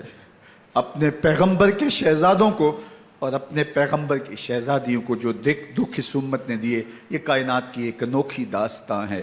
اللہ ہمیں اسوہ شبیری پہ عمل کی توفیق عطا کرے اور ان کے نقوش پاک کی برکتیں دے، اہل بیت کی محبت ہماری روحوں میں جذب کر دے، اور جس عظیمت کے ساتھ، جس حوصلے کے ساتھ انہوں نے دکھوں کو جھیلا، جو دہکتی آگ کے شعلوں پہ سویا وہ حسین، جو جواں بیٹے کی میت پر نہ رویا وہ حسین، جس نے سب کچھ کھو کے کچھ نہ کھویا وہ حسین، مرتبہ اسلام کا جس نے دوبالا کر دیا، خون نے جس کے دو عالم میں اجالا کر دیا، جو کہ سوزے غم کو سانچے میں خوشی کے ڈھال کے مسکرایا موت کی آنکھوں میں آنکھیں ڈال کے۔ اے حسین ابن علی تم پر سلام، نازش آل نبی تم پر سلام۔ ذرا میرے ساتھ یہ پڑھ لیجئے، اے حسین ابن علی تم پر سلام، نازش آل نبی تم پر سلام، تم پہ لاکھوں رحمتیں لاکھوں سلام، اے شہیدان محبت کے امام، لالا گوں لالا بدن لالا کفن، اے چمن اندر چمن اندر چمن، زندگی ہی زندگی تیری حیات اے حیات اندر حیات، افتخار ملت بیضا ہے تو، رب کعبہ کی قسم یکتا ہے تو، فخر کا دل میں دریچہ باز کرنا چاہیے، جن کا تو آقا ہے ان کو ناز کرنا چاہیے۔ وآخر دعوانا ان الحمدللہ رب العالمین۔ 10 محرم الحرام کو کربلا کا واقعہ رونما ہوا، تو اس موسم میں اطراف و اکناف عالم میں اس حوالے سے بات ہوتی ہے، ذکر کیا جاتا ہے۔ اہل محبت حضرت امام حسین رضی اللہ تعالی عنہ کے حضور خراج عقیدت اور خراج محبت پیش کرتے ہیں۔ یہ حق و باطل کا معرکہ تھا، جھوٹ اور سچ کا مقابلہ تھا، ظلم اور عدل کا ٹکراؤ تھا، خیر اور شر کی لڑائی تھی، دو نظریات کا تصادم تھا۔ ایک طرف امام حسین رضی اللہ تعالی عنہ اور ان کے 72 جانثار تھے، اور دوسری طرف یزید اپنی تمام تر قوت کے ساتھ موجود تھا۔ حضرت امام حسین رضی اللہ تعالی عنہ سے مسلسل آخری وقت تک بیعت کا اصرار رہا، اور آپ آخری سانس تک یزید کی بیعت سے انکار کرتے رہے۔ حضرت امام حسین رضی اللہ تعالیٰ عنہ لڑائی کے لیے نہیں آئے تھے، ورنہ خواتین اور بچے ساتھ لانے کا کوئی مقصد نہیں تھا۔ آلات حرب و ضرب بھی نہیں تھے۔ عرب جو اپنے ساتھ سفر پہ معمول کی تلواریں اور اسلحہ جات رکھتے ہیں وہی تھے، اور آپ کو پیشکش بھی کی گئی۔ ترماح بن عدی بن حاتم نے، یہ حاتم تائی کا پوتا تھا، کہا کہ آپ میرے ساتھ ہمارے علاقے میں چلے جائیں۔ جب مختلف بادشاہوں نے عرب پر قبضہ کیا تو ہمارے قبائلی علاقے اس وقت بھی ان سے محفوظ رہے۔ ہم آزاد قبائل ہیں، میں چند دنوں میں آپ کی پشت پر 30,000 کا لشکر کھڑا کر دوں گا جو جانثار ہوگا۔ لیکن حضرت امام حسین رضی اللہ تعالیٰ عنہ نے ترماح بن عدی کی اس پیشکش کو قبول نہیں کیا اور آگے بڑھے۔ دشت نینوا میں، جسے دشت کربلا بھی کہتے ہیں، حر بن یزید ریاحی 500 سواروں کو ساتھ لے کر کے حضرت امام حسین کو محصور کر دیتا ہے، اور پھر یزید کا لشکر وہاں جمع ہونا شروع ہو جاتا ہے۔ 22,000 یا 30,000 کا لشکر امام حسین رضی اللہ تعالی عنہ کے اطراف میں لگا دیا گیا۔ 3 دن تک اس خانوادے کے لیے پانی بند کر دیا گیا۔ پانی کے بغیر تو انسان کی زندگی معطل ہو جاتی ہے، اور 3 دن کی مسلسل پیاس، اور پیاس میں بلکتے 6 ماہ کے بچے، خواتین اور بوڑھے۔ لیکن عزیمت کی راہوں کے یہ مسافر کسی صورت بھی یزید سے بیعت کرنے پہ آمادہ نہ ہوئے۔ یہ ایک حیلہ تھا کہ پانی بند کریں گے، بچے بلکیں گے، خواتین بے چین ہو جائیں گی تو یہ مجبور کر دیے جائیں گے۔ لیکن کہا تم جو کرنا ہے کرو۔ یہ بات طے شدہ ہے کہ ہم یزید سے بیعت نہیں کریں گے۔ پھر 3 ماہ پانی بند کرنے کے بعد حضرت امام حسین رضی اللہ تعالیٰ عنہ اور ان کے خاندان کو جس طرح ذبح کیا گیا، یہ ایک دردناک کہانی ہے۔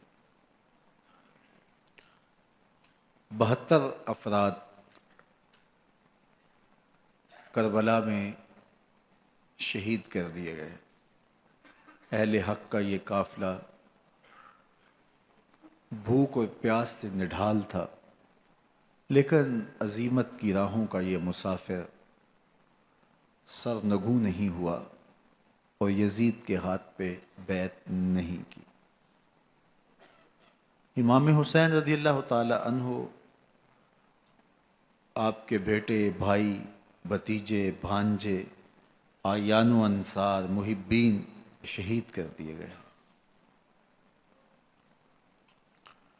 70 لوگ آپ سے پہلے شہید کیے گئے، پھر امام حسین رضی اللہ تعالی عنہ شہید کر دیے گئے۔ سوید نامی ایک زخمی، وہ چھری لے کر کے حملہ آور ہوئے اور وہ بھی شہید کر دیے گئے۔ یہ کربلا کے آخری شہید تھے جو حضرت امام حسین کے بعد شہید ہوئے۔ لیکن ان کی خون آشام تلواروں کی ابھی پیاس نہیں بجھی، اور ان کی آتش غیظ و غضب ابھی ٹھنڈی نہیں ہوئی۔ شمز الجوشن حضرت علی اوسط، جنہیں امام زین العابدین کے نام سے دنیا جانتی ہے، 14 سال کی عمر میں تھے، بیمار تھے، خیمے میں گھس کے ان کو بھی شہید کرنے لگا تو حمید بن مسلم نے کہا کہ کیا بچوں کو بھی شہید کیا جائے گا؟ تو وہ رک گیا۔ عمر بن سعد کے حکم نامے سے مقدس لاشوں پر گھوڑے دوڑائے گئے، حتیٰ کہ ان کی ہڈیاں چور چور ہو گئیں، اور شہیدوں کے سر نیزوں پہ چڑھا دیے گئے۔ حسین ابن علی اور ان کے آیان و انصار کاٹ دیے گئے۔ فتح کے نعرے بجے، جشن منائے گئے، اور یہ قافلہ کربلا سے کوفے کی جانب روانہ ہوا۔ شہیدوں کے سر نیزوں پہ آگے آگے چل رہے ہیں، اور اونٹوں کے اوپر حضور کی بیٹیاں، حضور کی شہزادیاں اور حضرت امام زین العابدین کو باندھا گیا ہے، اور یہ تقدس مآب قافلہ کوفے پہنچتا ہے۔ ابن زیاد بہت خوش تھا کہ جیسے اس نے کوئی بہت بڑا کام کر لیا ہو۔ نواسہ رسول کا سر ایک تشت میں رکھا اس کے سامنے تھا، اور وہ چھڑی سے آپ کے ہونٹوں اور آپ کے دانتوں پر ضرب لگاتا۔ حضرت زید بن ارقم رضی اللہ تعالی عنہ صحابی رسول اس مجلس میں موجود تھے، وہ کھڑے ہو گئے۔ غصے سے ان کا بدن کانپ رہا تھا، اور آپ نے کہا، ظالم، چھڑی کو یہاں سے ہٹا لے، میں نے خود ان آنکھوں سے رسول اللہ کو یہ ہونٹ چومتے ہوئے دیکھا ہے۔ ابن زیاد غصے میں بپھرا ہوا بولا، اگر تو بوڑھا نہ ہوتا تو میں تیری گردن اڑا دیتا۔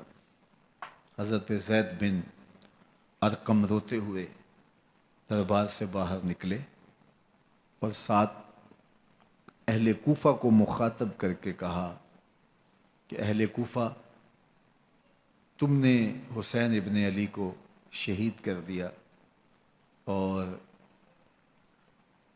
ابن مرجانہ کے غلام بن گئے۔ حضرت زینب سلام اللہ علیہا ایک کونے میں بیٹھی تھی، پرانے کپڑوں میں ملبوس۔ ایک وہ وقت بھی تھا کہ سیدہ زینب سلام اللہ علیہا جب کوفے میں آئیں،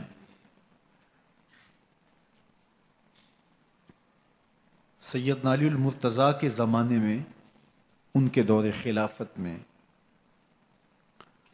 دارالخلافہ کوفہ متعین ہوا، تو یہ مدینے سے کوفے آئیں، تو اس وقت کوفے کی معزز خواتین نے ان کا استقبال کیا۔ خلیفۃ المسلمین کی شہزادی، رسول اللہ کی بیٹی سیدہ فاطمہ الزہرا کا عکس حضرت زینب سلام اللہ علیہا کوفے میں داخل ہوئیں، تکریم، عزت اور وقار کے ساتھ آپ کا استقبال کیا گیا اور آپ خواتین کو درس قرآن دیتی، حضور کی شریعت سکھاتی، اور آج وہی کوفہ ہے، وہی دیوار و در ہیں، اور وہی زینب ہے، اور آج زینب کے ساتھ حسین ابن علی کا کٹا ہوا سر ہے۔ پرانے کپڑوں میں ملبوس حضرت زینب سلام اللہ علیہ آج اسی کوفے میں داخل ہوئی ہیں۔ دارالامارت کے ایک کونے میں تشریف فرما ہے کہ ابن زیاد پوچھتا یہ خاتون کون ہے؟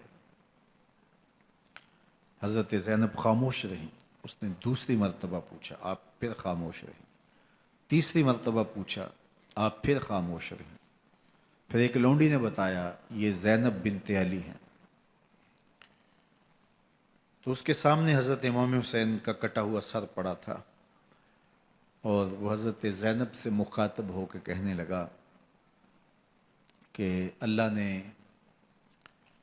تمہیں شکست دی اور یزید بن معاویہ کو فتح عطا کی۔ تو حضرت زینب سلام اللہ علیہا پھر دربار ابن زیاد میں ایک خوبصورت خطبہ عطا کیا۔ زینب بول رہی تھی، لگ رہا تھا مولا کائنات بول رہے ہیں۔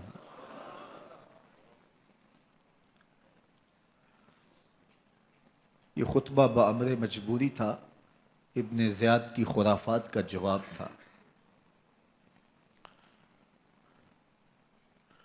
تو ابن زیاد سے اس کا جواب تو نہ بن پڑا، لیکن کہنے لگا کہ بڑی مکفہ اور مسجع گفتگو کی، تمہارا باپ علی بھی بہت اچھا شاعر تھا۔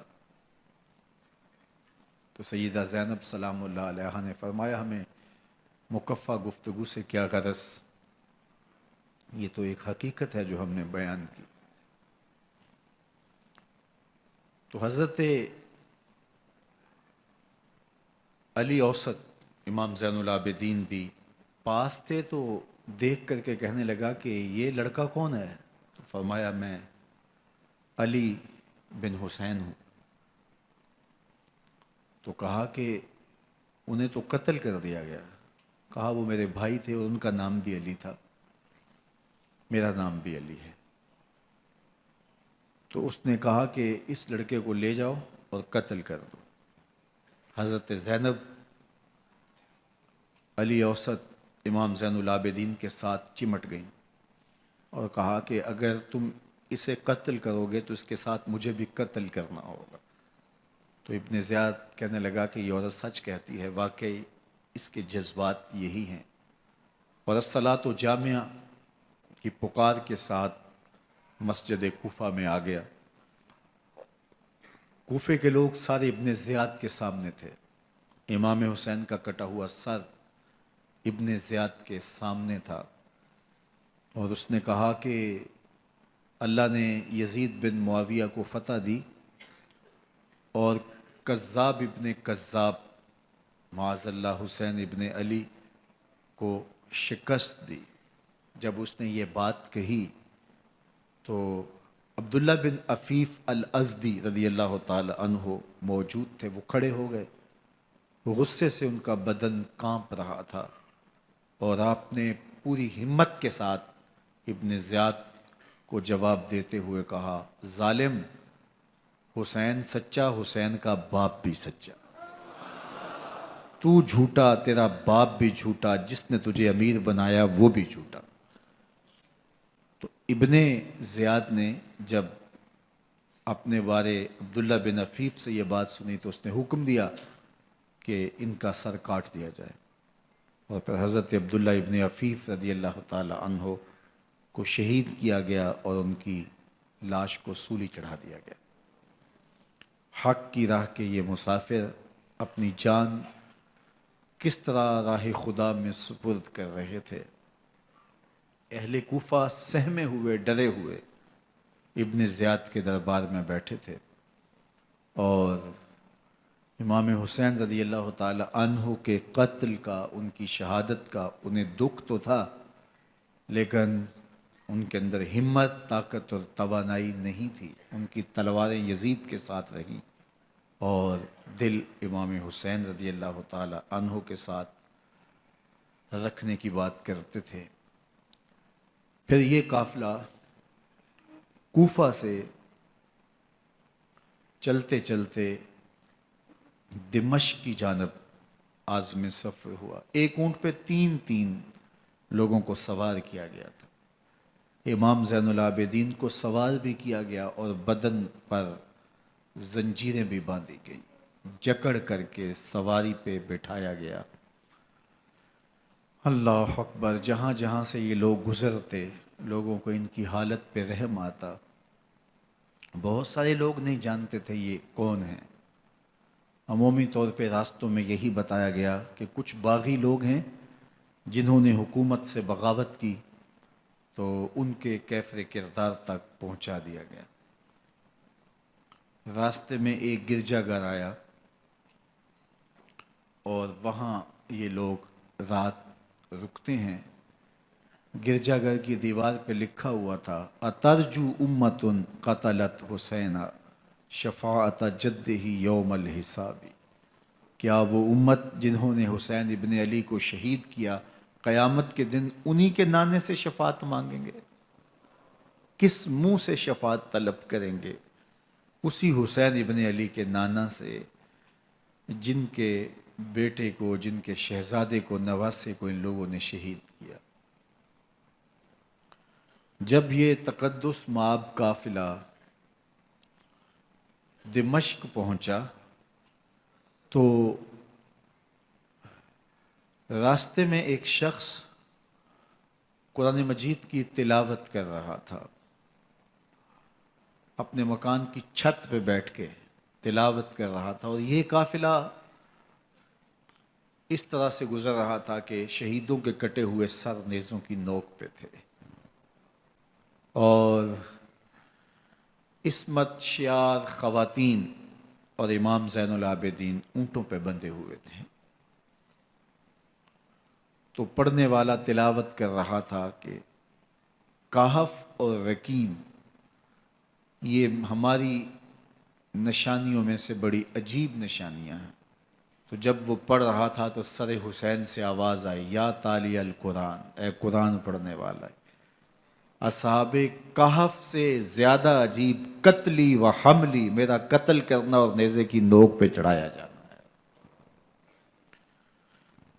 یہ قافلہ یزید کے دربار میں پہنچتا ہے۔ یزید بہت خوش ہوا اور اس نے حضرت امام زین العابدین رضی اللہ تعالیٰ عنہ سے کہا کہ تمہارے باپ نے میری حکومت کے خلاف بغاوت کی اور وہ اپنے انجام کو پہنچے۔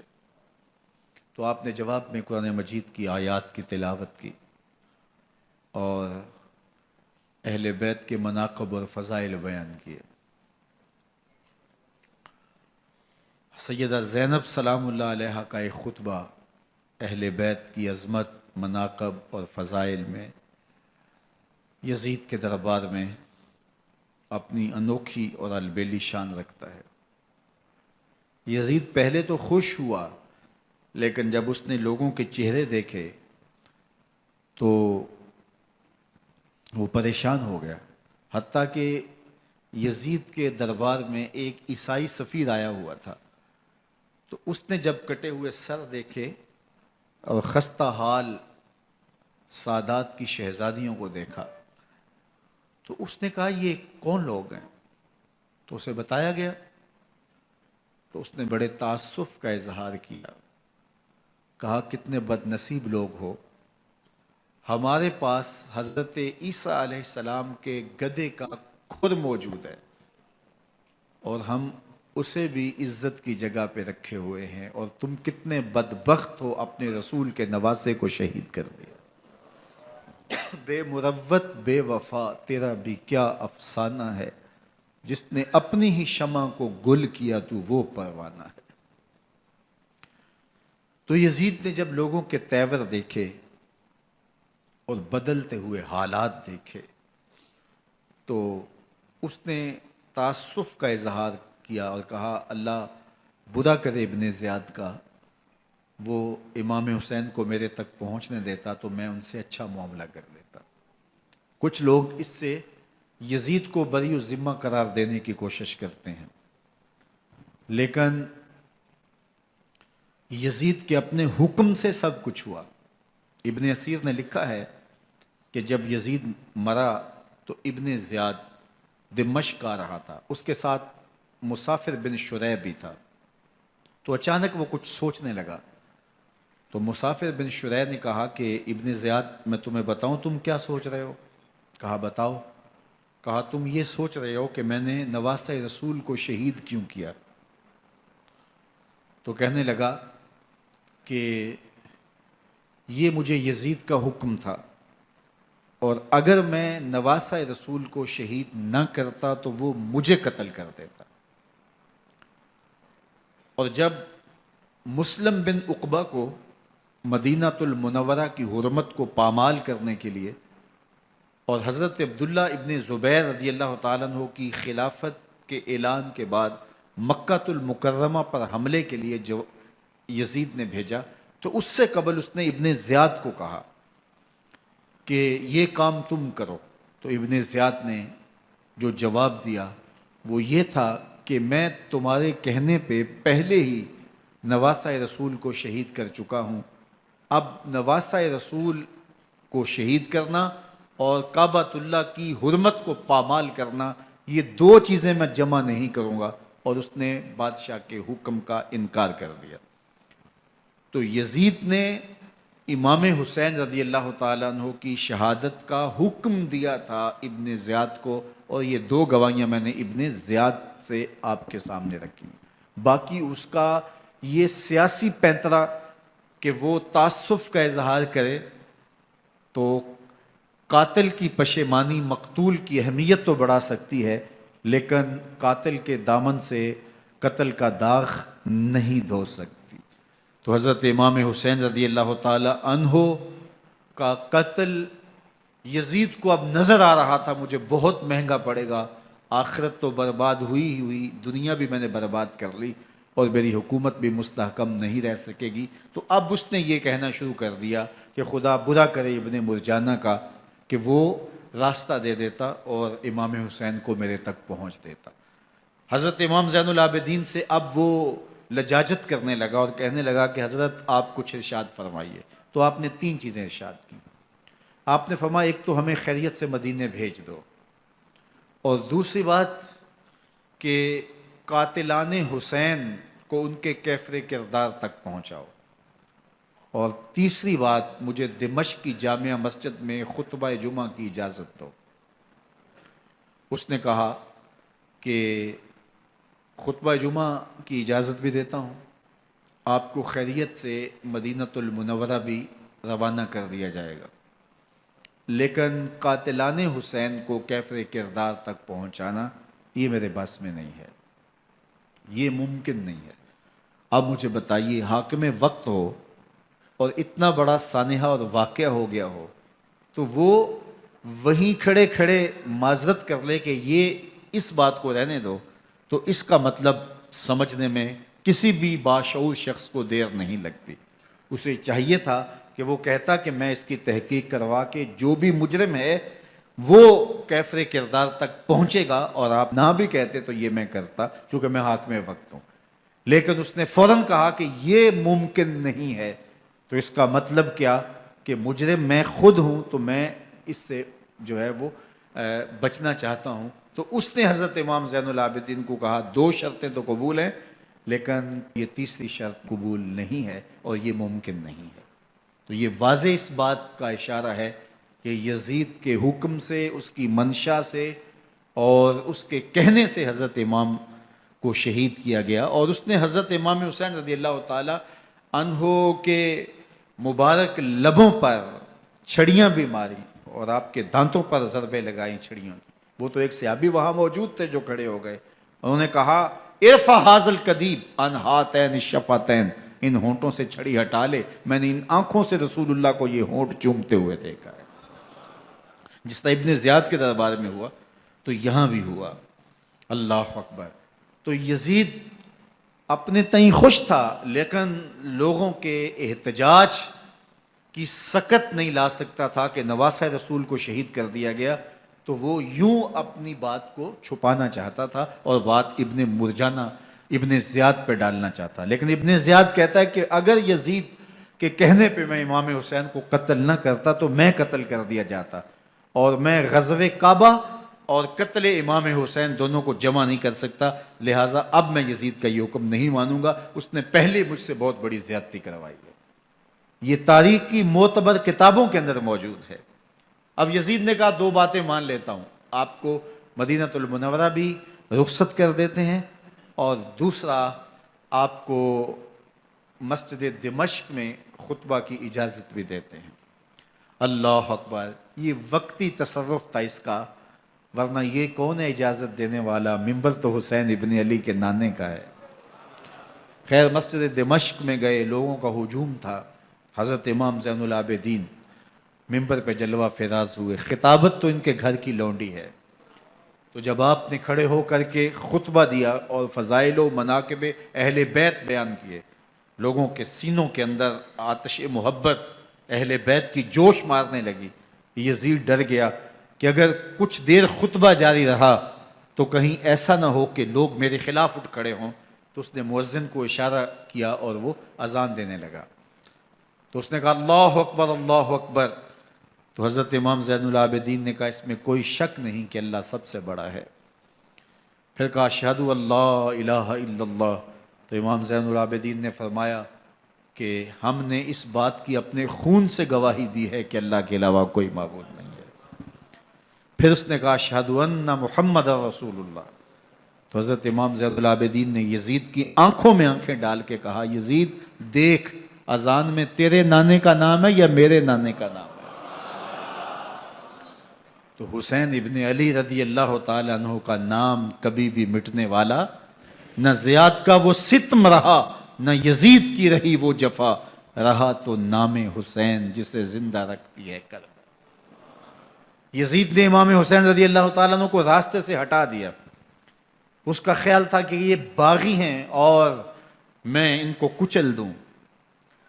حضرت امام حسین شہید کر دیے گئے، ان کا خاندان شہید کر دیا گیا۔ صرف 14 سال کے امام زین العابدین رضی اللہ تعالی عنہ اس حادثے میں، اس واقعہ میں جو ہے وہ بچے، اور سب سے زیادہ دکھ اپنی آنکھوں سے انہوں نے دیکھے۔ کربلا کا منظر بھی دیکھا، کوفے کا دارالعمارہ بھی دیکھا، اور دمشق کا دربار یزید بھی دیکھا، اور پھر یہاں سے مدینے پہنچ کر اہل مدینہ سے جو سامنا ہوا امام زین العابدین نے وہ لمحے بھی دیکھے۔ کہتے ہیں اس واقعہ کربلا کے بعد حضرت امام زین العابدین کبھی ہنسے نہیں تھے۔ جب بھی پانی پینے لگتے تو رو پڑتے، انہیں شاید سکینہ کی پیاس یاد آ جاتی تھی۔ امام زین العابدین کا رنگ زرد ہو جاتا جب کربلا کی یاد آتی، اور بسا اوقات شہر سے وحشت ہونے لگتی اور دور باہر نکل جاتے اور جا کر کے وہاں خیمہ گاڑ لیتے اور مہینہ مہینہ وہاں ذکر و فکر اور عبادت میں لگے رہتے۔ امام زین العابدین کے ہاتھوں میں ہتھ کڑیاں، پاؤں میں زنجیریں، اور اونٹ پہ باندھ کر کے جب حضرت امام زین العابدین کو شہیدوں کی لاشوں کے قریب سے گزارا گیا تو غشی پہ غشی طاری ہو رہی تھی امام زین العابدین پہ، اور وہ گھڑیاں بھی امام زین العابدین پر کتنی دردناک تھیں کہ جب شہزادیاں اونٹوں کے ساتھ باندھی گئی تھی اور امام زین العابدین اپنے بابا کا سر اپنے سامنے چلتا ہوا دیکھتے تھے، اور یہ دردناک لمحے کہ جب رات کی گھڑی آئی تو زینب سلام اللہ علیہ نے دیکھا کہ زین العابدین کے آنسو نہیں تھمتے اور ان کو غشی پہ غشی آتی ہے، تو وہ آگے بڑھ کے ان کو اپنی آغوش میں سمیٹتی ہیں اور کہا زین العابدین کیا ہوا؟ کہا کہ پھپھو جان اگر ہو سکے تو بابا کا سر کچھ دیر کے لیے میری گود میں نہیں آ سکتا ہے۔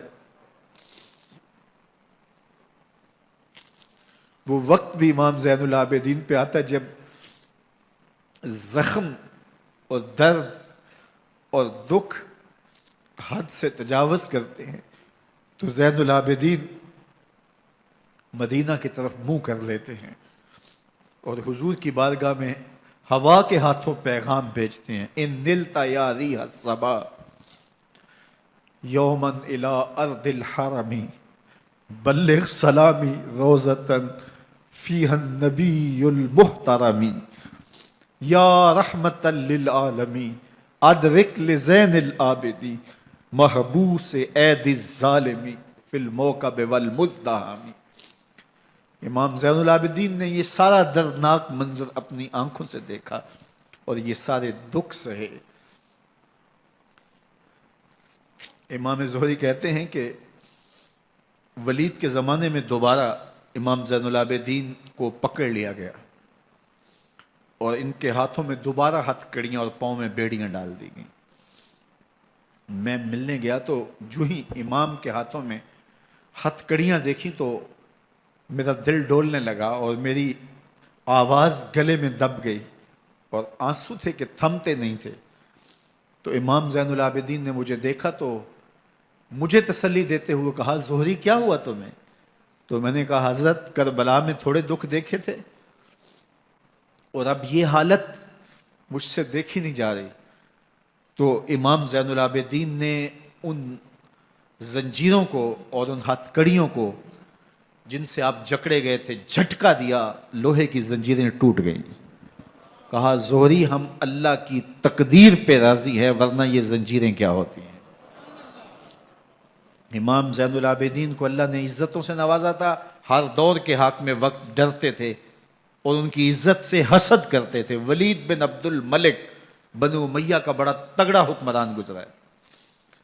ایک دن طواف کرتے کرتے حجر اسود کے سامنے آیا اور اس کے دل میں آیا کہ میں حجر اسود کو بوسہ کروں، لیکن رش اتنا تھا کہ آگے بڑھنے کی ہمت نہ ہوئی اور پیچھے ہٹ کے کھڑا ہو گیا کہ رش کم ہوتا ہے تو میں حجر اسود کو چومتا ہوں۔ اتنے میں امام زین العابدین رضی اللہ تعالی عنہ وہ بھی طواف کرتے کرتے حجر اسود کے قریب آئے، ایک لمحے کے لیے توقف کیا، لوگوں نے راستہ چھوڑ دیا۔ امام زین العابدین آگے بڑھے، حجر اسود کو چوما، پھر آگے بڑھ گئے۔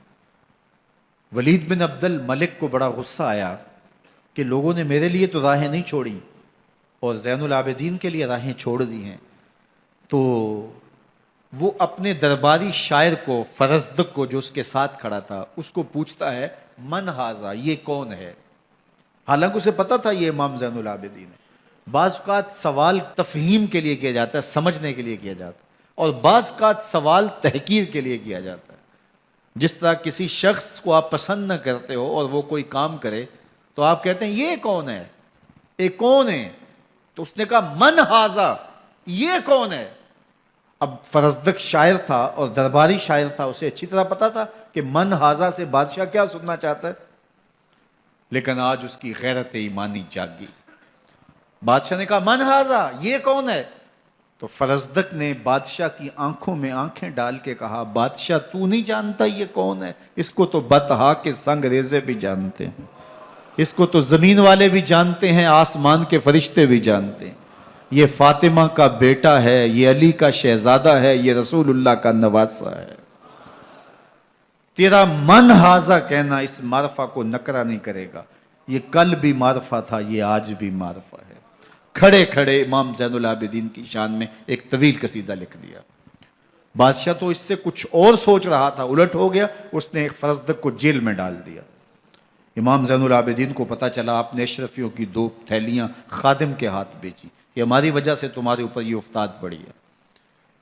تو اس نے تھیلیاں قبول کی، چوما آنکھوں سے لگائیں اور پھر خادم کے ہاتھ میں دیتے ہوئے کہا، امام کو میرا سلام دے دینا اور کہنا حضرت ساری زندگی نے ٹگوں کے لیے، ان پیسوں کے لیے، اشرفیوں کے لیے شاعریاں کی ہیں، یہ جو میں نے قصیدہ لکھا ہے آپ کے نانا کی شفاعت کے لیے لکھا،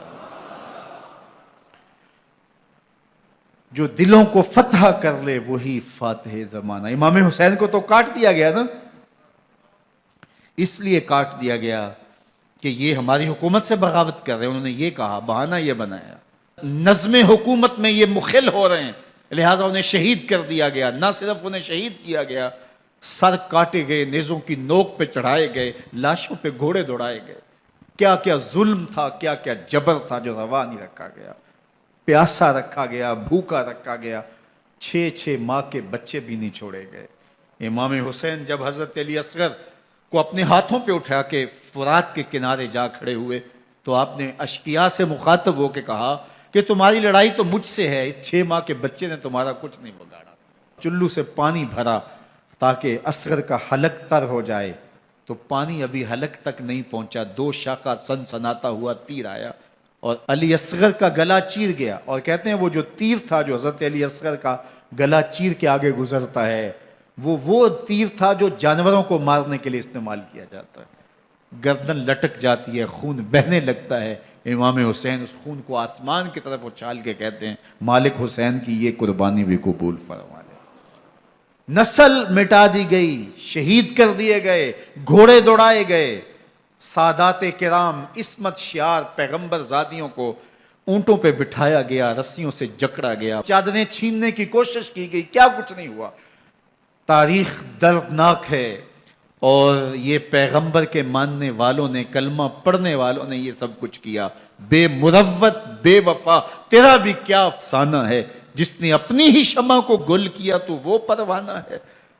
لیکن یزید کی دلیل یہ تھی کہ یہ حکومت کا نظم چلتا ہے، اسے چلنے دیا جانا چاہیے، انہوں نے کیوں رکاوٹ ڈالی ہے، لہٰذا یہ باغی ہیں، ان کو کاٹ دیا جائے. میں کہتا ہوں امام حسین کو شہید کر دیا گیا، ان کے اعیان و انصار کو شہید کر دیا گیا، پورے خاندان کو پیاسا رکھ کے ذبح کر دیا گیا، 6 ماہ کے بچے بھی نہیں چھوڑے گئے، 80 سال کے بوڑھوں کو بھی شہید کیا گیا، خواتین کو اونٹوں پہ بٹھایا گیا اور گلی گلی عصمت معاب پیغمبر رحمت کی شہزادیوں کو کوفے اور دمشق کے بازاروں کے اندر بھرایا گیا. تو مجھے بتائیں اس کے بعد یزید کی حکومت نے کیا کیا، ان کا کیا کارنامہ تھا؟ کتنے محدث پیدا ہوئے، کتنے مفکر پیدا ہوئے، کتنے جرنیل پیدا ہوئے، کتنے صوفی پیدا ہوئے. کون تھا جو ان کے تخت و تاج اور ان کی حکومت جس کو بچانے کے لیے اتنا بڑا حادثہ کر دیا اور پیغمبر کے بیٹوں کو شہید کر دیا؟ تو کیا پھر اس حکومت نے کیا یزید نے؟ یزید کا اپنا بیٹا تخت پہ بیٹھنے کے لیے تیار نہیں تھا. 6 ماہ کے بعد اس کی لاش گھر سے نکلی، اس نے کہا کہ یہ تخت جو ہے وہ آل رسول کے خون پہ بنا ہے، میں اس پہ نہیں بیٹھوں گا. اور رسوا ہو گئے. اور یزید جس کو زوم تھا کہ میں اتنی بڑی سلطنت کا مالک ہوں، اس کو بچانا ہے، اس سلطنت نے اسلام کے لیے کیا کیا؟ مجھے بتاؤ، کون سے جرنیل پیدا کیے، کون سے حکمران پیدا کیے، اس نے کون سے توانا لوگ پیدا کیے، کون سے محدث، کون سے مفکر، کون سے مسلح پیدا کیے. اور جس خاندان کو کاٹ دیا گیا، صرف ایک 14 سال کا علی اوسط زین العابدین بچا. اور ذرا حسین ابن علی کی نسل دیکھو، جعفر صادق کس نسل سے ہیں، باقر العلوم کس نسل سے ہیں، حضرت غوث اعظم کس کے شہزادے ہیں، حضرت داتا گنج بخش علی حجویری کس کے بیٹے ہیں، اور حضرت معین الدین چشتی اجمیری کس کے بیٹے ہیں. آج زمانے کو جو بھی دیا ہے حسین کے بیٹوں نے دیا ہے. یزید تخت بچا کر بھی امت کو کچھ نہ دے سکا، اور امام حسین نے سب کچھ لٹا کے امت کو ایمان کی بہاریں عطا کر دی. آج جہاں بھی ممبر و محراب کی رونق نظر آ رہی ہے، اس کے پیچھے حسین کا کوئی بیٹا کھڑا ہوا نظر آئے. اللہ اکبر. اس دین کے خاکے میں رنگ ہی حسین ابن علی کے خون نے بھرا ہے. حسین اگر نہ شہید ہوتا تو آج گھر گھر یزید ہوتا. اسلام کی عظمت عیاں نہ ہوتی، خدا کے گھر میں اذان نہ ہوتی. بار الہ نوحہ سناتا پھرتا، تا روز جزا اشک بہاتا پھرتا. امداد نہ کرتے اگر کربلا میں حسین، اسلام تیرا ٹھوکریں کھاتا.